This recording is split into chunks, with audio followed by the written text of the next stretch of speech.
pikalt siia tilpnema, eks ole, siis on ohtlik, kui sa liigutad. Väga huvitavaid kohti leidis, aga ütles, et seda traati tõesti, et kuskil oli 0,8.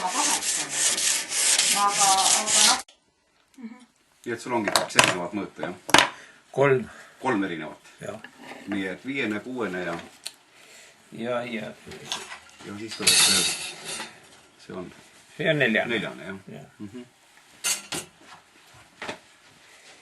Tegin ajutised asjad ja öeldakse vahest, et ajutine on igavene. Jah, seda on. Seda öeldakse mitte vahest, vaid... Alati. See nii ongi.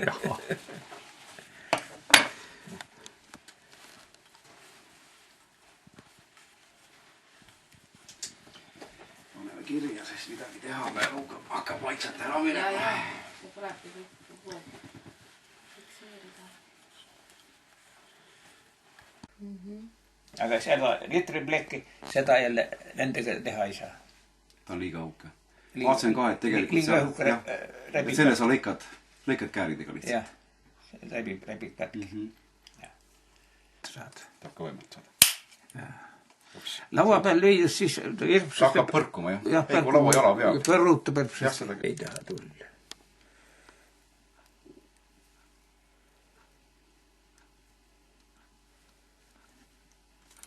Niimoodi. Ja nüüd võtame ühe siit kätte ja...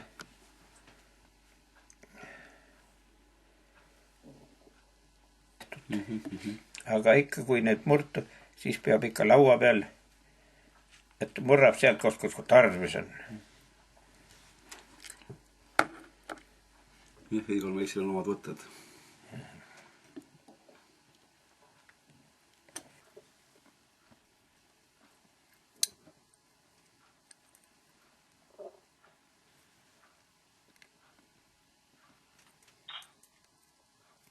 Nii, nüüd on jupika kätte valmis. Ja mina nuputasin. Iseenesest ei olegi ju tegelikult üldse midagi keeruline. Seal ei ole keeruline. Jah, ja mina muudki mõtlesin, et huvitav, kuidas see lüli tuleb. Aga noh, ma olen jälle... Istud ja väänad luige kaelu natuke aega. 90-kraadise nurga alla. Ikka õppetöö tuleb ju jäädvustada.